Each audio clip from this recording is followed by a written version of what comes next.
Le dije a ella que por favor no preguntábamos mucho.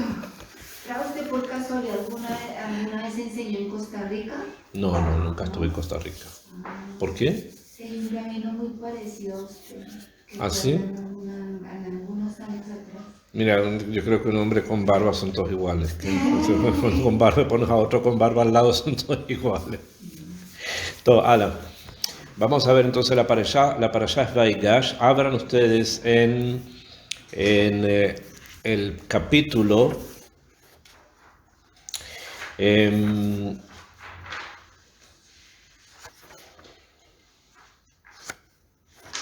vamos a estudiar el capítulo 47. Bien. Vayabó Yosef, vayaget le Faro, vayomer avi. Ok, el capítulo es el capítulo 47. ¿Quién? ¿Al inicio? Dice Vayabó. 47, el versículo Aleph. Dice Vayabó Yosef, vayaget le Faro. Ok, entonces vamos a comenzar ahí, después nos vamos a cambiar más adelante a la última aliyah. Ok, entonces ¿de qué trata esta parashá? La parashá trata del sipur ya conocido de que se enfrentan Yehudá con Yosef y pasan muchas cosas así complejas y especiales.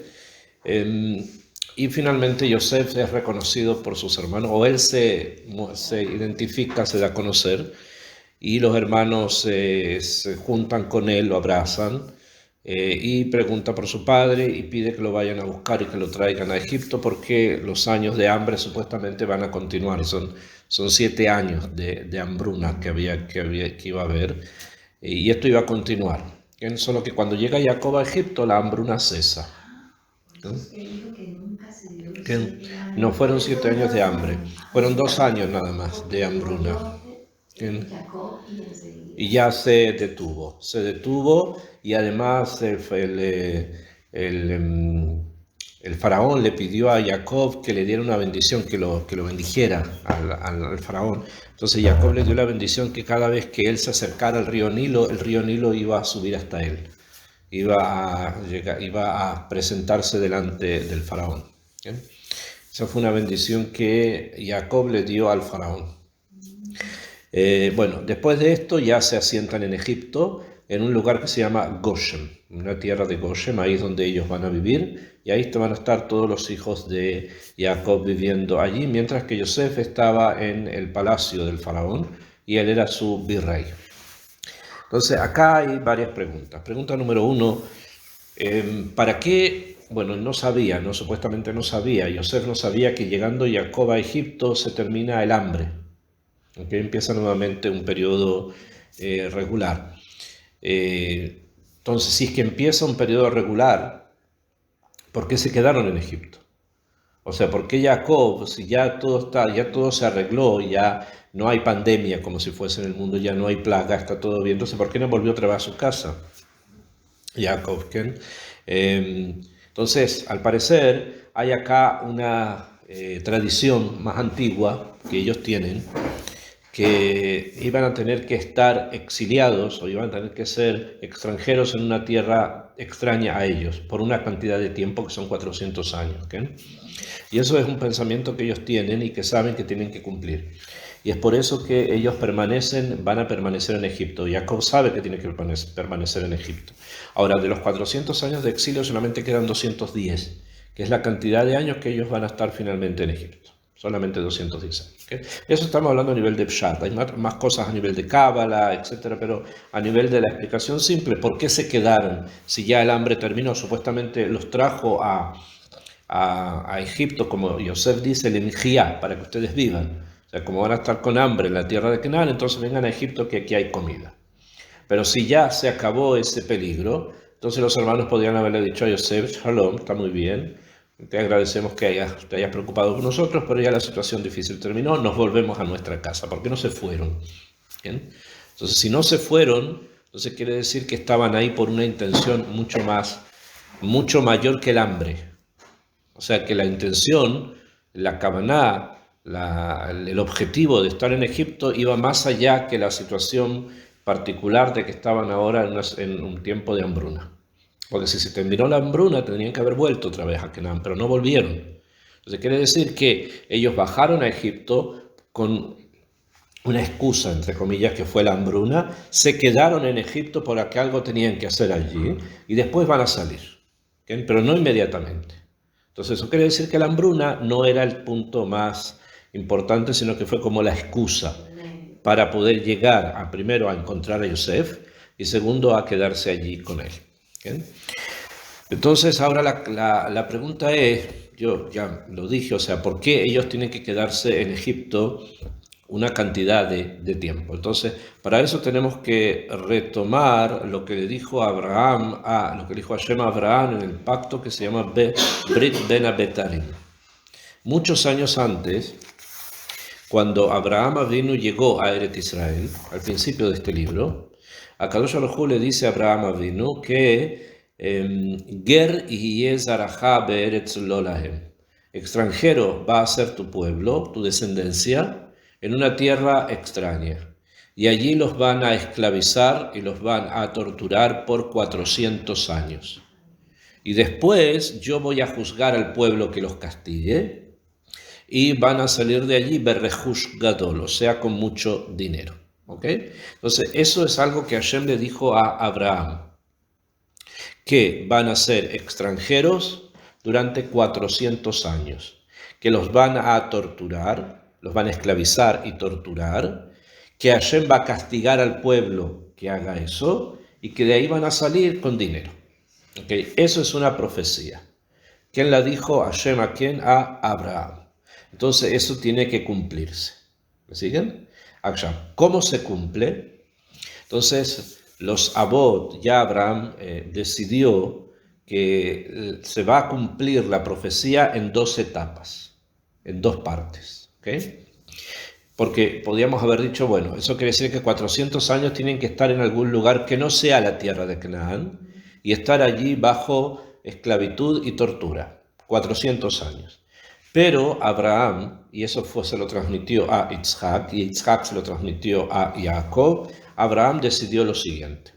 Él decidió que su descendencia, se refiere a la descendencia de él con Sara, que es quien, Yitzhak, ¿bien? Desde que él nace, desde que Yitzhak nace, se va a comenzar a contar los 400 años. Y esto quiere decir que el primer tiempo el exilio no va a ser en otro país, sino que el exilio va a ser dentro de Eretz Israel. Acá va a ser la primera parte del exilio.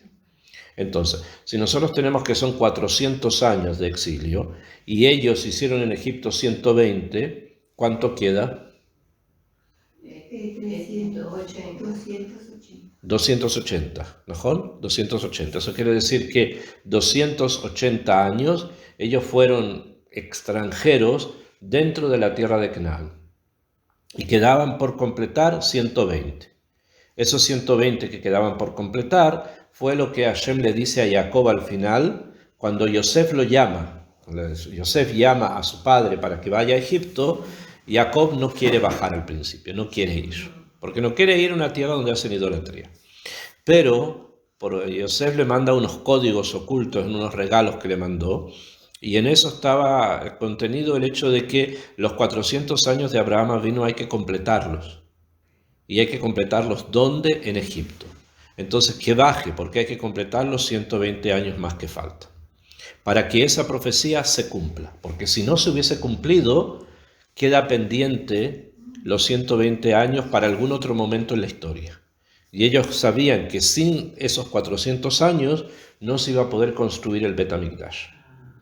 O sea, había que terminar con esa primera etapa, que es la etapa del exilio. ¿Me siguen? Y el exilio Abraham lo divide en 2 partes. Un exilio dentro de Eretz Israel y otro exilio afuera. La gran parte fue aquí y por lo tanto no fue un exilio demasiado difícil. Fue difícil, Abimelech, los reyes, Lot, Sodom y Gomorra, pasaron muchas cosas, ¿no? Pero ellos se mantuvieron. Que muere Sara, pasan varias cosas, pero había que completar, y lo otro lo completaron en Egipto. Entonces, por eso que él decide bajar también a Egipto, y ahí Hashem le dice que tiene que quedarse. Al final Jacob muere en Egipto, sin embargo lo entierran ¿dónde? En la Marat HaMachpelah acá en Hebrón. Yo supongo que estuvieron allí, ¿no? Sí. ¿Sí? ¿Fueron? ¿Visitaron? ¿Esta vez o veces anteriores? ¿Esta vez? Sí, esta vez. Yo fui hace como 3 meses, 2 meses. Ah, ya fue. Sí, Ya fue. yo aproveché y vi el que es de Ruth y Shai. Ah, ¿también estuvieron ahí? Ah, ya fue מאוד. Todo. Ahora, entonces, bueno, de eso habla el capítulo 47. Habla de que llegan los hermanos de Yosef a Egipto y se establecen allí. ¿Okay? Y Yosef ya había preparado todo para que esto ocurriera así. Ahora fíjense en el Pasuk 11, en el capítulo 47, en el Pasuk 11 dice así.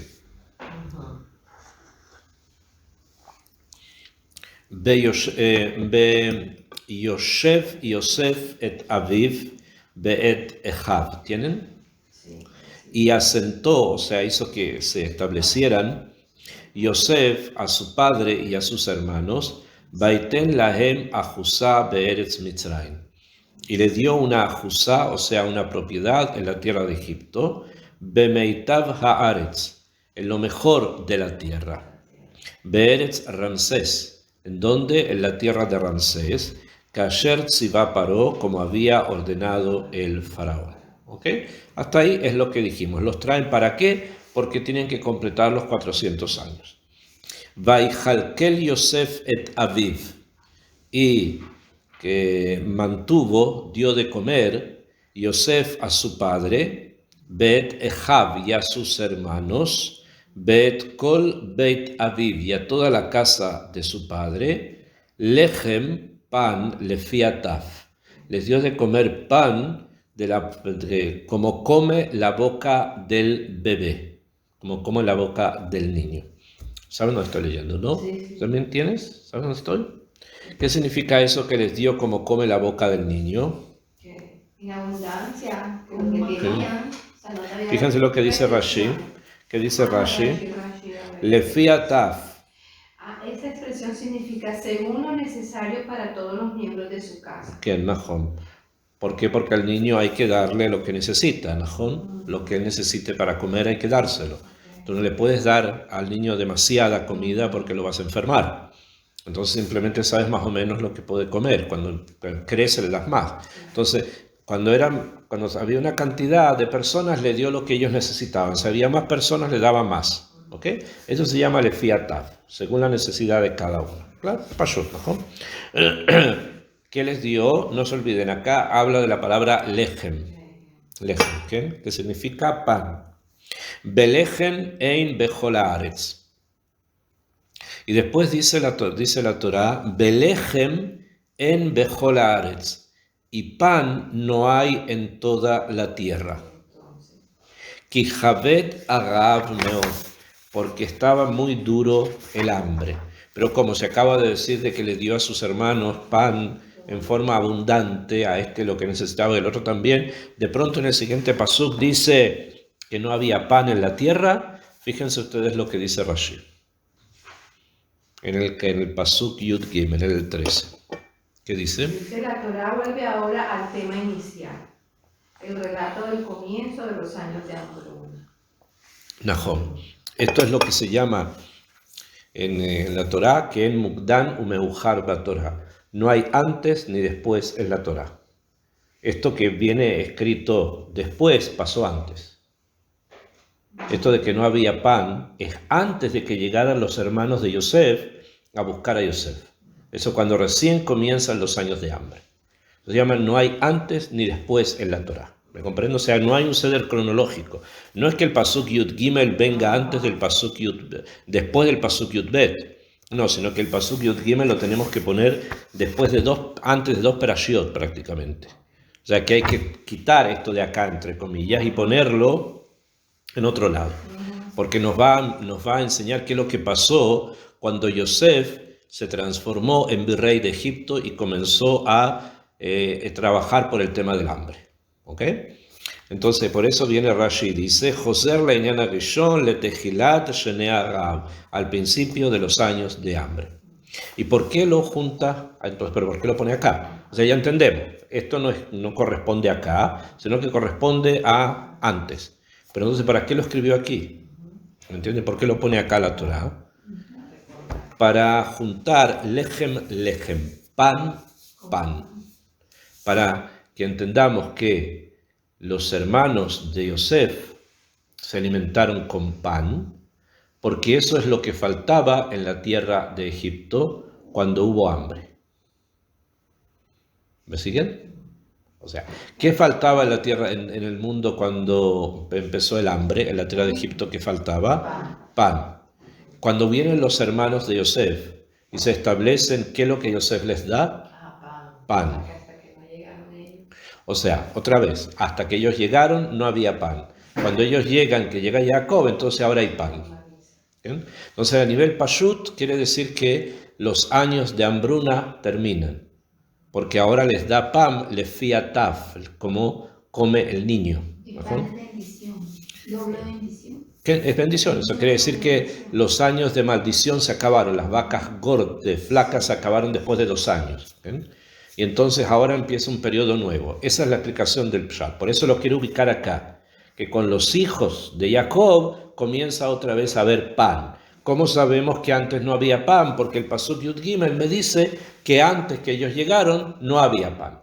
Entonces me cuenta lo que pasó antes. Esa es la explicación del Pshat. Pero hay una explicación un poco más amok, un poco más profunda, sobre el significado profundo del pan, de lo que significa el lechem. Ustedes saben que la palabra lechem, que significa pan, tiene gematrias bastante interesantes.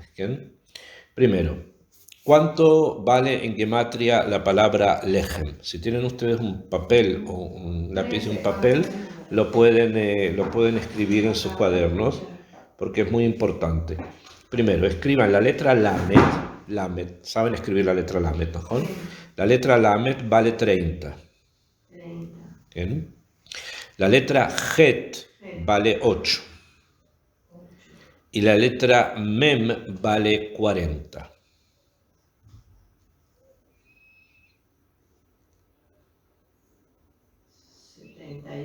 O sea, quiere decir que el Lechem vale 78. ¿Bien? 78.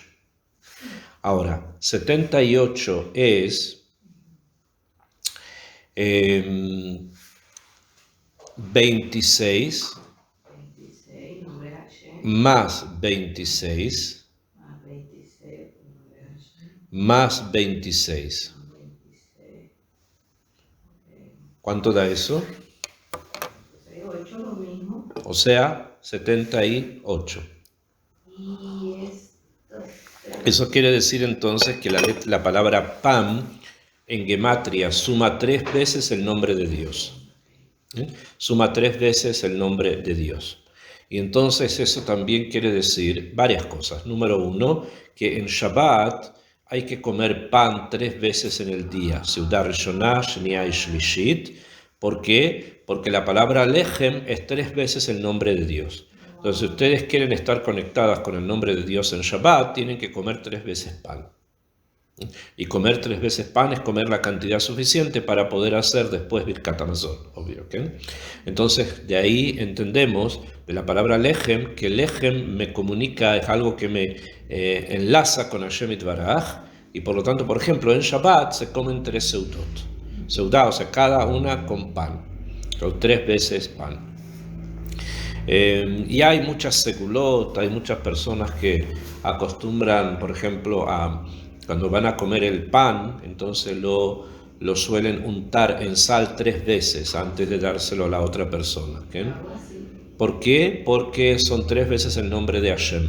Entonces se corta el pan, se unta 1, 2, 3 y se da.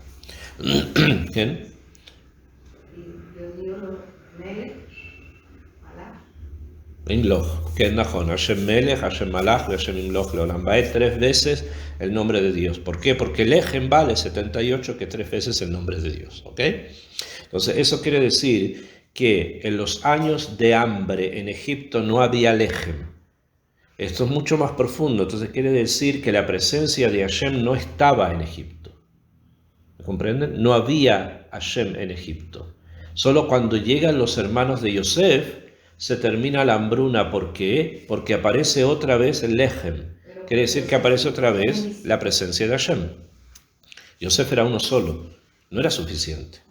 Para que iluminara la presencia de Akadosh Baruj Hu 3 veces, se necesitaba que estén todos los hijos de Jacob. ¿Okay? ¿Y cuántos son los hijos de Jacob? 13. 12 y Dina, pero hijos varones son 12. ¿No? Ustedes saben cuántas veces se puede combinar el nombre de Dios, Yud Kei Vav Kei, 12 veces. ¿Okay? Eso quiere decir que el nombre de Dios, Yud Kei Vav Kei, se combina 12 veces. Por lo tanto, cuando en un lugar reluce el nombre de Akadosh Baruj Hu, es porque en ese lugar están presentes las 12 tribus. Y ellos hacen internamente brillar el nombre de Dios.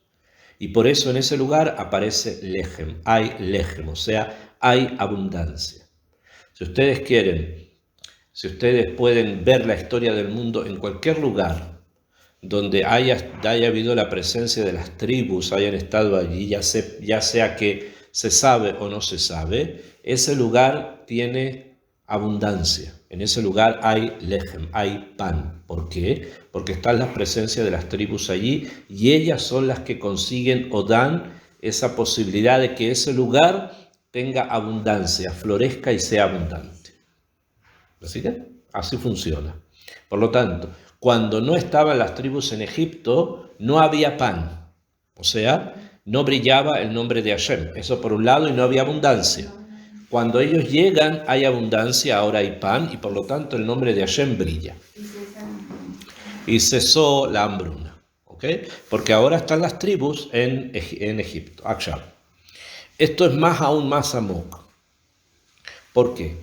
O sea, donde va un judío hay bendición. Las 12 tribus, no uno solo.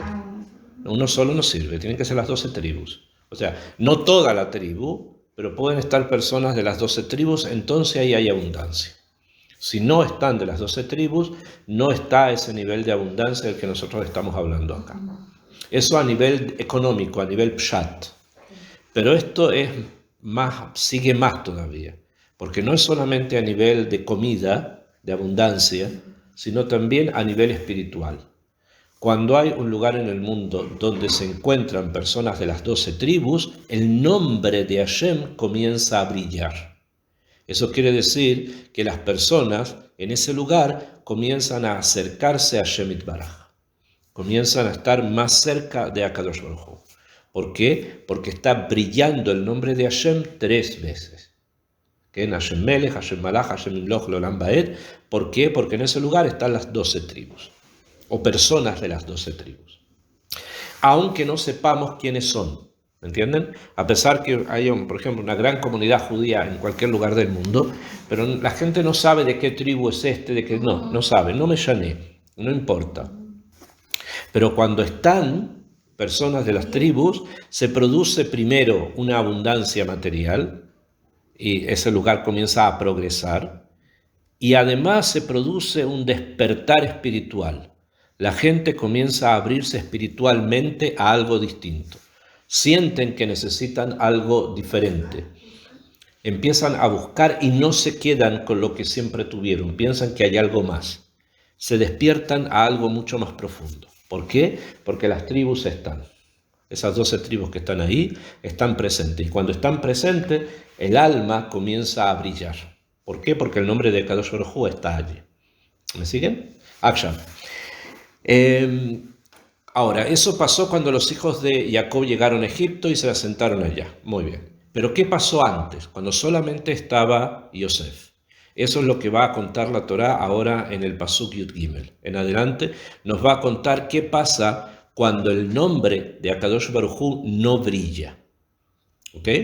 ¿Por qué? Porque hay momentos en que el nombre de Hashem no brilla, no ilumina. Y en ese momento no hay abundancia material, pero tampoco hay necesidad espiritual. Tampoco la gente se acerca espiritualmente cuando hay obscuridad. Entonces, ¿qué ocurre? ¿Qué pasa cuando está todo perdido? No, está Yosef. Está Yosef. Pero de todas maneras vamos a ver qué es lo que pasa. Entonces, fíjense. Dice así, Velejen en Bechol Haaretz. El pasuk Yud Gimel, o sea, el pan, el nombre de Hashem Yitbaraj 3 veces no existía en toda la tierra. Entonces acá la pregunta es, ¿qué significa que no estaba en toda la tierra? ¿En qué tierra? Porque en la tierra de Canaán estaban sus hermanos, ¿no? Y en la tierra de Egipto estaba él. Entonces, ¿qué significa que no había pan en toda la tierra? ¿Qué piensan ustedes que se refiere? En Canaán, porque Egipto está, yo se había... Pero en Canaán hay 11 y acá hay uno solo. Acá hay más de lo que hay acá. Entonces, cuando dice acá que no había pan en toda la tierra, que el nombre de Hashem no estaba en toda la tierra, ¿de qué tierra estamos hablando? Fuera de ellos, fuera de la tierra donde estaban ellos. Fuera de la tierra donde estaban ellos, obvio que no hay nada, pero ahí va a seguir habiendo nada, no importa lo que pase. Entonces, cuando se dice que no había pan en toda la tierra, se refería a dos tierras. Una es la tierra de Canaán y otra es la tierra de Egipto. ¿Por qué en la tierra de Canaán no hay pan? Porque falta Yosef. ¿Y por qué en la tierra de Egipto no hay pan? Porque faltan los demás. Entonces, cuando está hablando que no hay pan en toda la tierra, se refiere a estas tierras, no a otras, a estas dos nada más. Porque es el lugar donde ellos vivían. ¿Qué pasaba en Europa? ¿Qué pasaba en África? ¿Qué pasaba en Asia? ¿Qué pasaba en América? Para nuestro tema no es relevante ahora.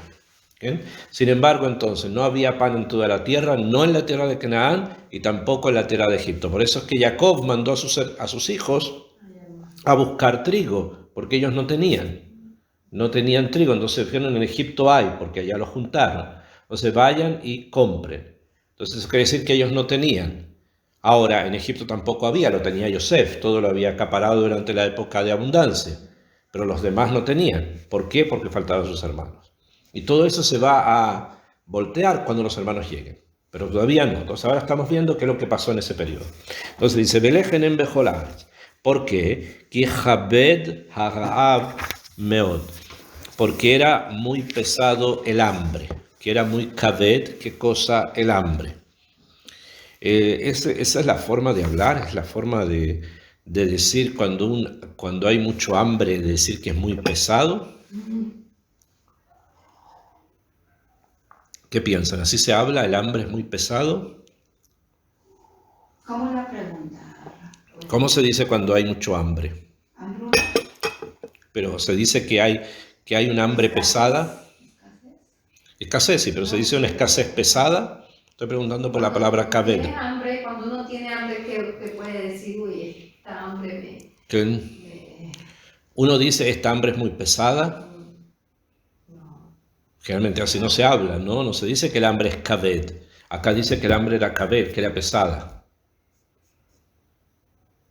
Muy fuerte, grave. Fuerte, uno dice fuerte. Uno puede decir fuerte o grave, pero no pesado. ¿Qué significa pesado? Que pesa, ¿no?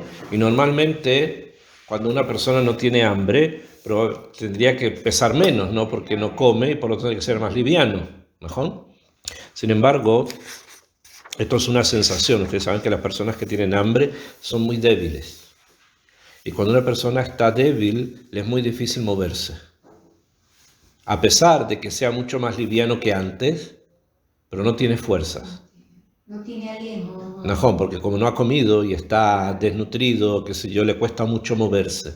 A pesar que pese 3 veces menos de lo que pesaba cuando estaba antes, pero antes le era más fácil moverse que ahora. Raro, ¿no? Porque antes era más grande, pesaba más, le costaba menos moverse. Y ahora que no comió y le falta la comida, entonces le es más difícil moverse. Es decir, que el hambre es pesado, pesa. ¿Por qué? Entonces traen los libros a nivel más amok, que cuando lo aleno, una persona, o sea, lo trae la Gemara Masejet Berajot, hay un demonio del hambre. Hay un demonio, un espíritu del hambre que se apropia de la persona y que lo esclaviza, como que se pone sobre él y no lo deja que se mueva. Y poco a poco lo va destruyendo. Hay un ruaj así del hambre. Eso es pshat, pero esto es más profundo todavía. ¿Por qué? ¿Qué quiere decir que había hambre en la tierra? Hay un pasuk en el Naví que dice que en el futuro va a haber hambre, pero no hambre de pan, y no va a haber sed de agua, sino que va a haber hambre de ¿qué? Espiritual. Hambre de toda palabra que salga de la boca de Hashem. Así dice el Naví, que en el futuro va a haber hambre, pero no el hambre que nosotros conocemos, sino va a haber un hambre de ¿qué? De sabiduría, de conocer. Y eso también pasó en Egipto. Voy a explicar por qué. Egipto era un lugar que tenía mucha ciencia. Ahí ellos conocían mucho la astrología, sabían construir, construyeron sus pirámides, construyeron templos enormes, las propias pirámides, las 3 famosas que todos conocen, ¿no? Hasta el día de hoy no se sabe cómo las construyeron, no se sabe cómo las construyeron, ni quién las construyó. Porque probablemente lo que se supone es que cuando los egipcios, que nosotros conocemos como egipcios, las vieron, ya las pirámides estaban construidas. Y ellos después imitaron esas construcciones en otros lugares. Pero no se sabe quién las construyó. Es lo mismo, esto mismo que estoy diciendo ahora, es válido para el templo. Para el templo acá en Jerusalén. ¿Estuvieron ustedes en las Minarot HaKotel? ¿No? ¿Estuvieron en los túneles del Kotel? ¿En algún paseo? Estuvieron ahí con ella. ¿Quién? Vieron las enormes piedras, ¿no? ¿Quién? Que pesan toneladas. Sí, ¿No? como se pregunta uno, enseguida. Uno inmediatamente puede preguntar, ¿y eso cómo lo pusieron allí? Hasta el día de hoy nadie sabe. Así puede estar el Bet HaMikdash dentro, abajo. Así puede ser. El Bet HaMikdash fue destruido, lo quemaron, lo destruyeron, pero puede haber otras cosas más abajo. Pero el que hacen cómo trajeron esas piedras, no existe hasta el día de hoy ningún tipo de explicación de cómo pudieron llevar una piedra como esa, la piedra grande, hasta ese lugar. Ni siquiera con los artefactos que nosotros tenemos actualmente, si quisiéramos levantar una piedra así, la piedra se rompe. Aunque la pudiésemos levantar con máquinas o con lo que fuese, la piedra se rompe. ¿Por qué? Porque es así, la naturaleza es así. Por la mecánica pesa tanto que se rompe. Es como cuando ustedes toman, por ejemplo, digamos que hicieron una augá. Hicieron una augá en el horno larga. ¿Okay? Entonces, y la quieren levantar de un solo lado, ¿qué va a pasar? Se parte. ¿Pero por qué se parte si está unida? Está muy pesada. Porque está pesada. Y si fuese más pesada, se partiría más también. Entonces, ¿qué hay que hacer? Hay que tomarla de una manera tal de que el peso sea el mismo de un lado del otro para que no se parta. Y aún así, si me desvío un poquitito, pongo la mano un poco más abajo, también se puede partir. ¿Bien? Eso con una augá que pesa ¿cuánto? Medio kilo. Imagínense, eso pesa no sé cuántas toneladas. ¿Bien? Entonces quiere decir que no se sabe exacto cómo se hizo, como en Egipto tampoco se sabe cómo se hizo. Hay algo allí que está oculto, que no sabemos. Lo que pasó allá, como no sabemos lo que pasó acá. Cuando sepamos lo que pasó allá, vamos a saber qué fue lo que pasó acá. O afuj, cuando sepamos lo que pasó aquí, vamos a saber qué fue lo que pasó allá. Pero hasta el momento no sabemos y llevamos casi 3.000, 4.000 años haciéndonos la misma pregunta. Con respecto a Egipto y 2.000 con respecto al templo. O sea que tienen que saber que hay algo allí, ¿no? Si Entonces, está en la roca ya puede estar el Bet HaMikdash, como dicen que ya está construido. sí, pero está construido en el cielo, va a bajar del cielo, no está construido aquí. Acá, por debajo del Bet HaMikdash, había muchas cosas construidas, que esas son las que están ocultas hoy día, pero el templo fue destruido y hay que construirlo otra vez. Entonces, dice acá el pasuk que había un hambre muy potente. ¿Qué quiere decir eso? Que los egipcios, en el momento en que ocurrió esto, perdieron su conexión con la sabiduría que tenían antes. ¿Me comprenden? Lo que pasó fue que como no tuvieron la capacidad de poder continuar con lo que conocían, se perdió. Y es como si todo lo que pasó antes de Yosef, los egipcios lo hubiesen olvidado. Entonces, cuando se habla del hambre pesada, se habla de un hambre de conocimiento. No sabían qué había pasado. No conocían, es como que se hubiesen olvidado de lo que pasó. ¿Me comprenden? Es, por ejemplo, voy a traer un ejemplo que probablemente ustedes deben conocer. ¿Okay? Durante esto fue intervenido, o sea, fue exprofeso, fue cambiado para que conocieran esta historia y no la que realmente ocurrió, ¿no?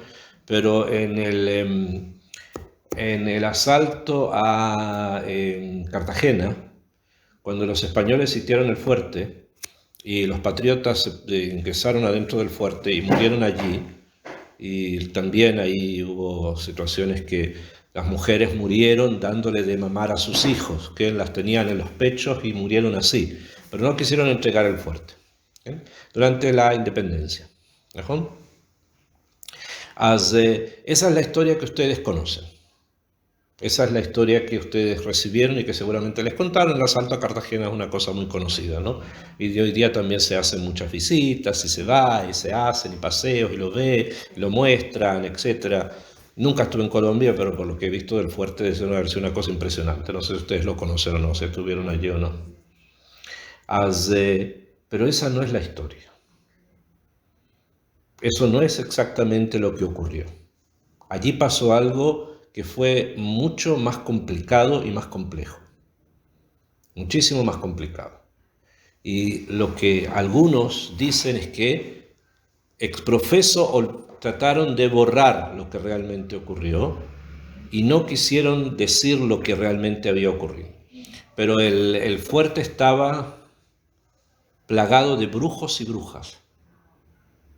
Y cuando los realistas atacaron, lo que querían era aprisionar a las brujas para poderlas quemar o colgar. Y después la historia se cambió, haciendo parecer que el lugar había sido un baluarte de la lucha en contra o de la lucha de la independencia. Pero en ese lugar había muchas brujas, como todavía sigue habiendo y brujos, como sigue habiendo en ese lugar. Para aquellos que saben de estas cosas, de lo que pasa ahí en Cartagena y en otros lugares cercanos. Hoy día cambiaron los brujos por narcotraficantes, pero bueno, las cosas van cambiando de año en año. Eso pasó en muchos lugares, donde de repente como que la historia se alteró y lo que hoy día sabemos es diferente a lo que realmente ocurrió. Eso fue lo que le pasó a los egipcios cuando llegó Yosef. Se habían olvidado de todo lo que habían aprendido antes. O lo hicieron exprofeso o se les olvidó. Es por eso que cuando el faraón soñó, no hubo nadie que pudiera interpretarle el sueño. ¿Por qué? Porque se habían olvidado de lo que habían aprendido antes. Y eso a veces pasa. Pasa, no es algo tan extraño, suele pasar, ¿bien? En muchos lugares, esto es un caso muy específico ahí en Colombia, pero pasó en España, pasó en Estados Unidos, ha pasado en Italia, ha pasado en muchos lugares que de pronto nadie sabe qué pasó antes. Por ejemplo, llega gente nueva a un lugar y tú no sabes lo que pasó en ese lugar. Y simplemente recibes lo que te dicen del lugar. ¿Bien? Por ejemplo, ustedes llegaron acá y están en un edificio que tiene mucha historia. Y que nadie sabe sobre qué estamos nosotros pisando. Así que si lo tuviéramos que abrir, quién sabe con qué nos encontraríamos, ¿no? Entonces es lo mismo, llegaste, te sentaste, estamos acá, hacemos una clase, ponemos ese mural o ese pasifaz que yo no sé quién lo hizo, quién lo dibujó, pero la persona que lo dibujó estaba dibujando o tratando de cubrir algo que está detrás de eso. Ahí hay algo, eso es un código que está para abrir alguna cosa que hay detrás. Ahora, detrás de esa pared, ¿qué es lo que hay? Hay otro cuarto, ¿no? Entonces, ¿cómo puede ser? Entonces no hay nada. Pero puede ser que en la pared, entre una y otra, hay algo hacia abajo. Porque está indicando, todo indica, son las dos columnas, ¿no? Las columnas de Yahin y las columnas de Boaz, que son las dos columnas del primer templo, que había, para entrar al templo habían dos columnas. Una era la columna que estaba a la derecha y otra a la izquierda. Se llaman las columnas de Yahin u Boaz. Y esas columnas abrían a un espacio paralelo. Entrabas con una especie de espacio paralelo. Etcétera, etcétera. Podemos seguir hablando de eso. Pero se olvidó. Venimos nosotros, lo vemos y se nos olvida qué puede haber detrás de eso. Como es que extremadamente extraño que haya ese agujero en esa pared. ¿Por qué? ¿Hicieron un agujero para poner 8 libros? Eso no tiene mucho sentido, ¿no?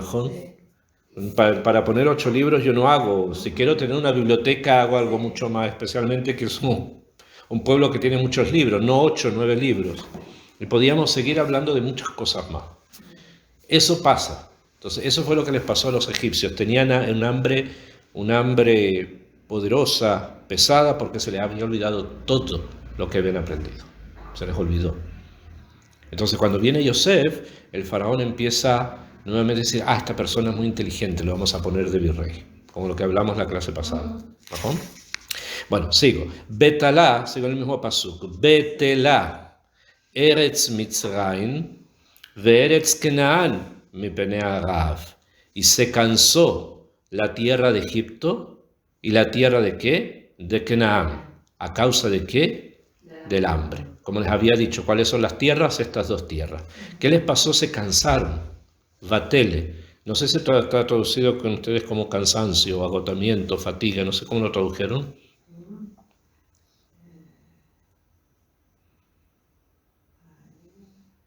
Dice hambruna. ¿Quién? Pero antes se cansó la tierra de Egipto y la tierra de Canaán. ¿Cómo lo tradujeron? Después de que dice que el hambre era muy fuerte, muy pesado. ¿Y? Languideció. Languideció, así lo traducen. Este verbo es equivalente en significado a batile, ¿Quién? que significa fatiga. Es como, cansancio. Como es traducido por el Talmud. Najón. Un análogo en la frase como uno se fatiga arrojando antorchas. Najón, es verdad. Pero que tiene que ver con languidecer. Languido así, todo desganado. Que es Najón, pero eso es otra cosa. Acá se cansó. Sí. Acá de cansancio. Hubiera intentado, ¿no? Que de repente quedó como estupefacto, ¿verdad?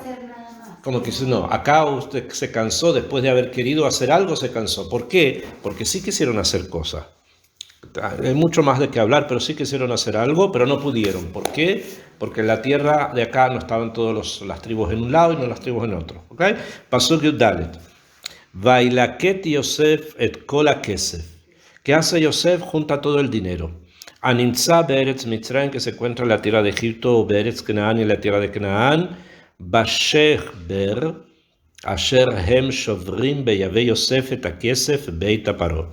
¿Y qué hizo? Recolectó Yosef, dijo, todo el dinero que había, ¿dónde? ¿En qué tierra? En la tierra de Egipto.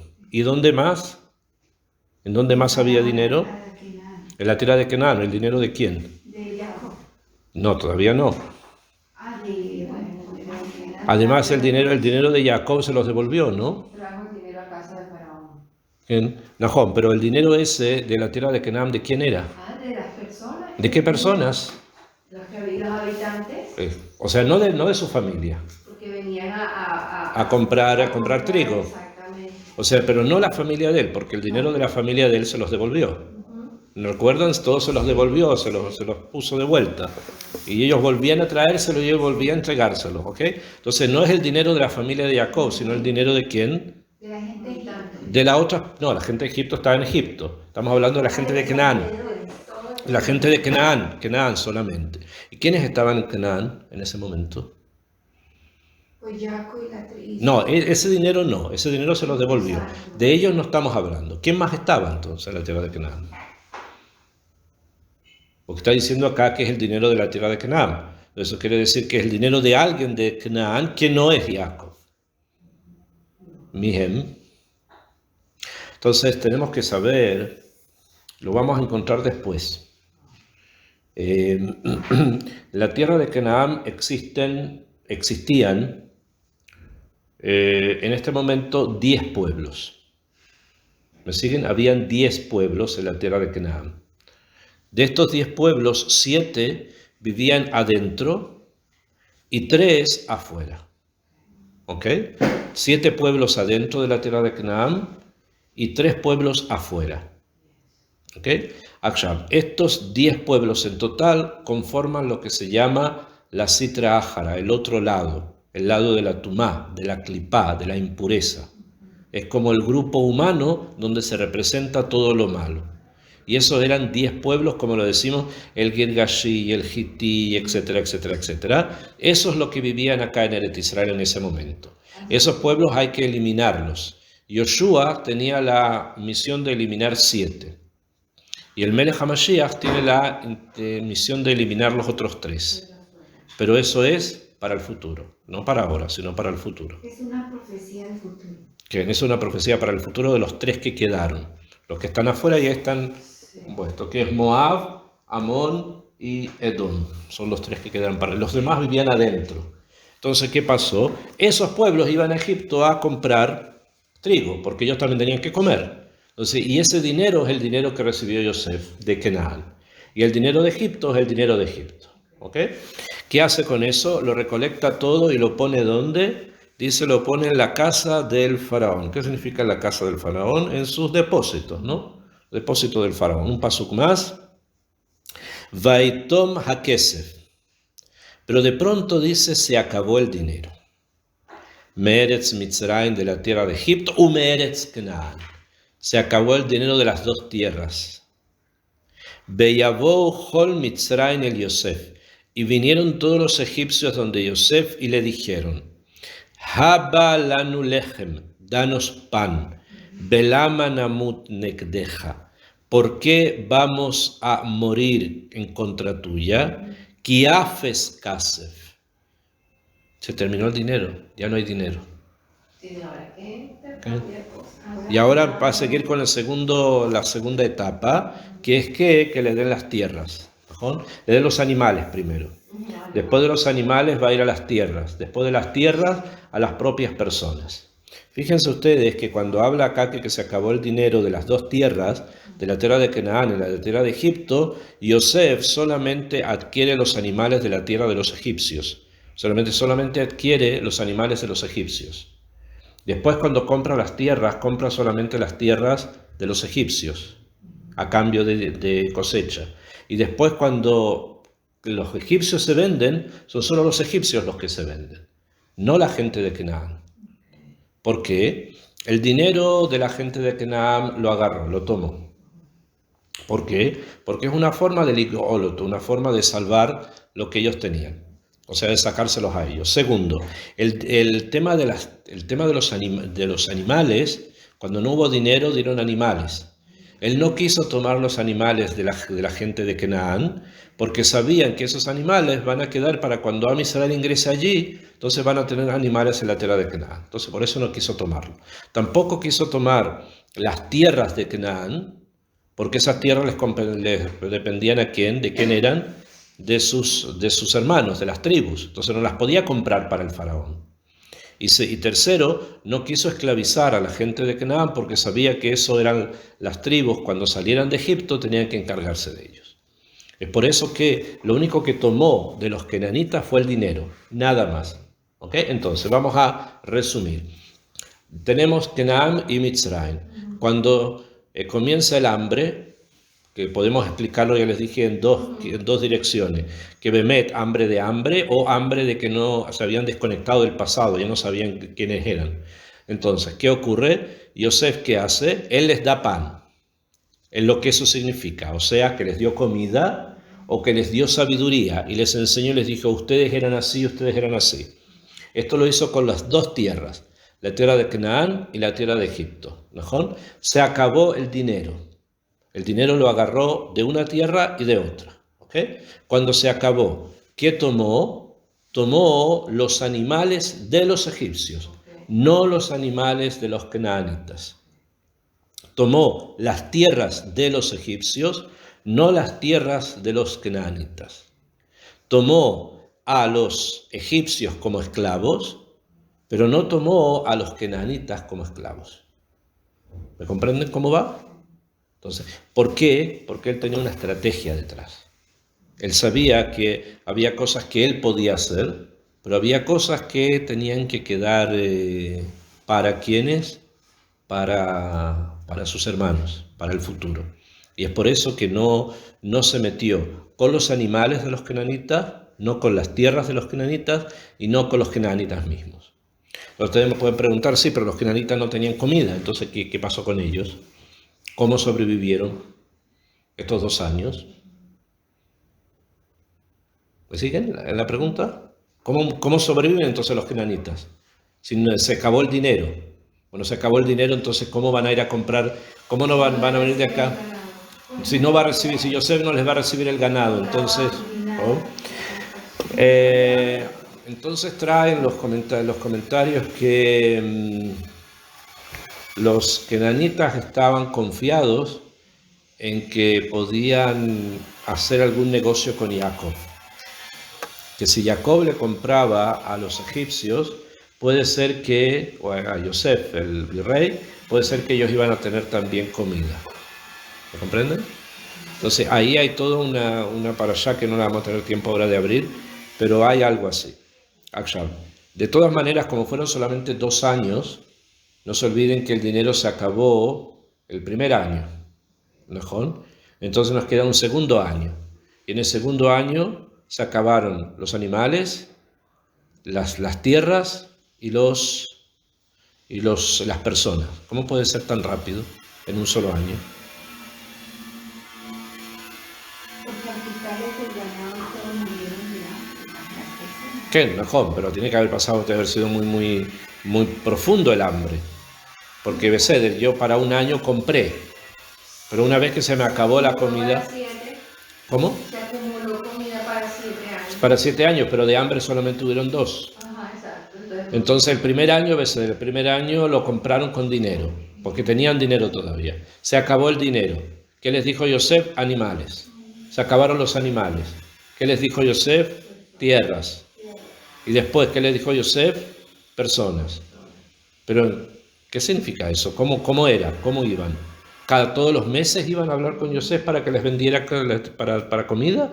¿Cada 2 meses? ¿Cada 3 meses? ¿Cada cuánto tiempo? Entonces, vamos a hacerlo muy simple. El año tiene 12 meses. 12 meses, ¿no? El primer año, los 12 meses del primer año, lo lograron superar ¿con qué? Con dinero. El segundo año, vinieron sin dinero, entonces Yosef pidió los animales, ¿ok? Y tuvieron para comer, no se olviden, tenemos animales, tenemos tierras y tenemos después personas, 3 cosas, ¿no? Animales, tierras y personas, 3 cosas, ¿no? O sea, eso quiere decir que tenemos que dividir el año en 4 meses.